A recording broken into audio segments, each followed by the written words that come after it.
ada di tahap yang sebaiknya. Untuk kali ini kita ingin bercerita lebih lanjut tentang Majlis Penganugerahan Skim Pinjaman Buku Teks Cemerlang untuk KPM 2022. Bersama kami pagi ini, jumpa lagi Tuan Syariful Hasnat Abdul Hamid, Timbalan Pengarah untuk Sektor Dasar Perancangan dan Penyelidikan, Bahagian Sumber dan Teknologi Pendidikan Kementerian Pendidikan Malaysia. Terima kasih Tuan kerana bersama kami pagi ini.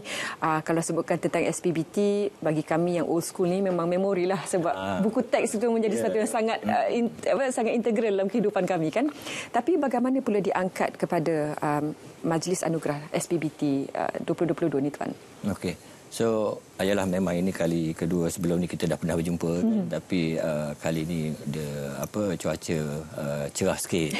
So kalau tu. Baik, jadi kalau kita lihat, betul lah kalau kita kata skim pinjaman buku teks ini sebenarnya daripada tahun 75 dahulu dah ada, dia dah lama. So dari segi usianya pun dah 47 tahun. So pada zaman tahun 75 itu, kalau kita lihat tujuan kita bagi buku teks ini pun lebih untuk meringankan beban kepada beban kepada ibu bapa untuk mereka membeli buku, mendapatkan buku untuk anak-anak. Kalau bayangkan masa dahulu, apabila kita zaman saya lah, mungkin zaman saya dahulu, kita akan cop dahulu senior punya buku. Kan, so jual kat saya. Tapi apabila kita bagi kepada semua murid, maka mudahlah sikit kepada ibu bapa untuk untuk mendapatkan buku tersebut, daripada nak pergi ke kedai mencari dan sebagainya lah. Jadi itu kalau kita lihat dari segi nostalgianya tentang cara nak dapat buku teks itulah. Penganugerahan itu bagaimana? Jadi dalam kalau kita lihat buku teks ini, bila tahun 2008 dia bagi kepada semua murid, lebih kurang 5 juta murid, kan. Dan dalam 5 juta murid itu, setiap tahun kita akan bekalkan dalam lingkungan 22 juta naskah ke sekolah-sekolah. So itu satu jumlah yang sangat besar, dengan ratusan juta ringgit lah untuk yang itu. Dan bayangkan kalau sekolah itu katakan ada 500 murid, dan kemudian setiap murid itu dia ada 10 judul. So kita darabkanlah berapa banyak yang perlu diuruskan.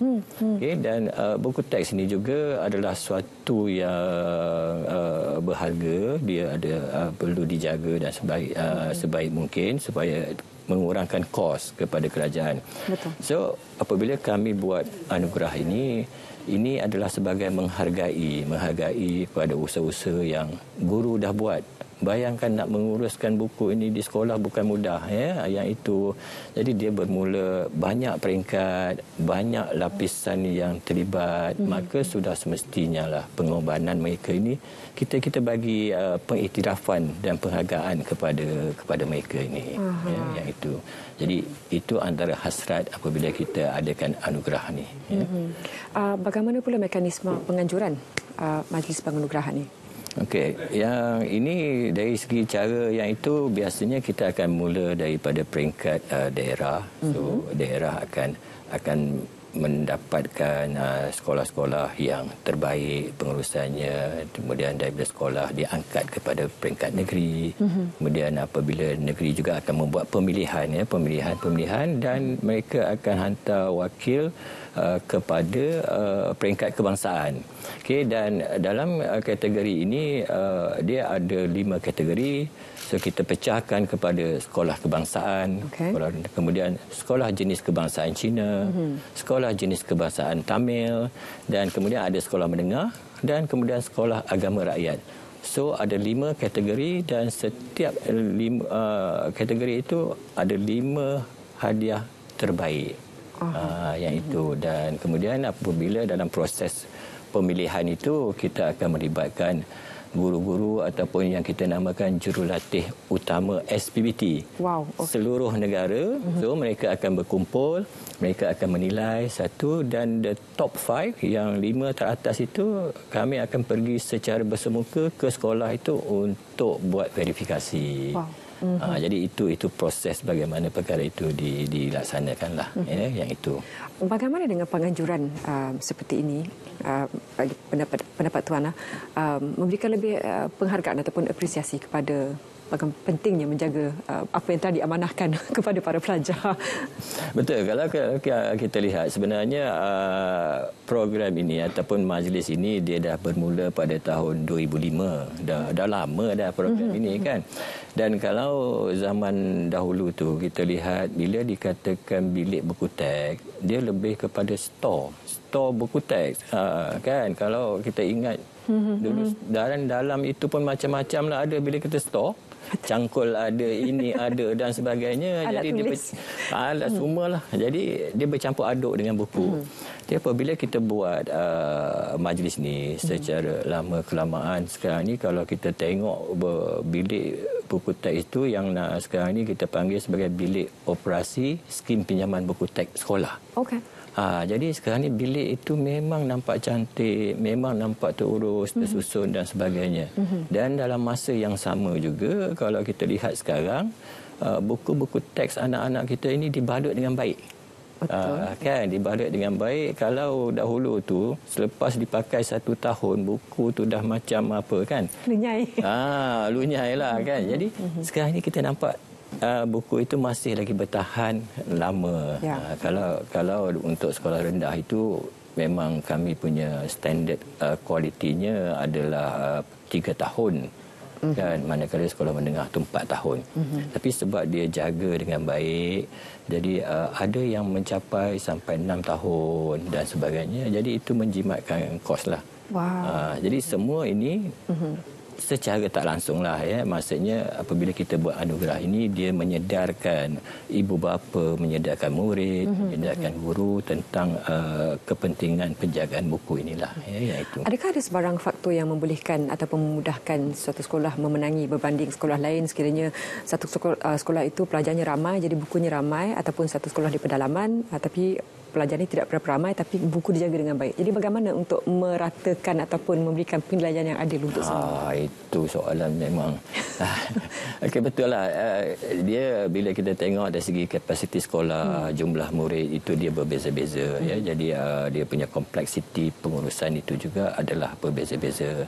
Tapi dalam kita memberi anugerah ini, kita bukan hanya melihat kepada bagaimana mereka mematuhi prosedur. Sebab prosedur itu telah ada. Ya. Jadi sama ada dia sekolah kecil ke, dia sekolah besar ke, prosedur itu memang telah ada. Tapi apa yang kita lihat adalah bagaimana dia melancarkan prosedur tersebut dan juga apakah aktiviti-aktiviti yang dia sekolah itu lakukan untuk meningkatkan lagi kesedaran terhadap buku itu.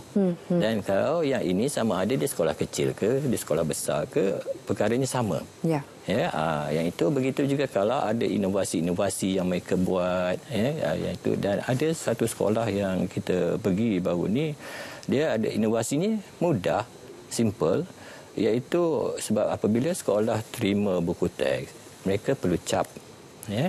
Perlu cap dan satu dia cap. Tapi apabila mereka menggunakan inovasi ini, dia menggunakan coding yang mereka belajar dalam subjek RBT.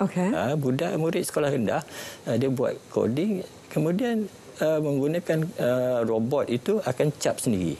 Wah. Something nampak simple tapi itu yang kita lihatlah. Itu. So dan kalau diimbau sejak mula diperkenalkan penganugerahan ini sehingga sekarang, apa antara selain daripada coding robotik tadi, apa lagi usaha-usaha yang luar biasa yang Tuan dan juga pihak KPM telah saksikan yang dilakukan oleh sekolah-sekolah? Memang banyak ya. Kalau setakat yang itu salah satunya daripada coding ni.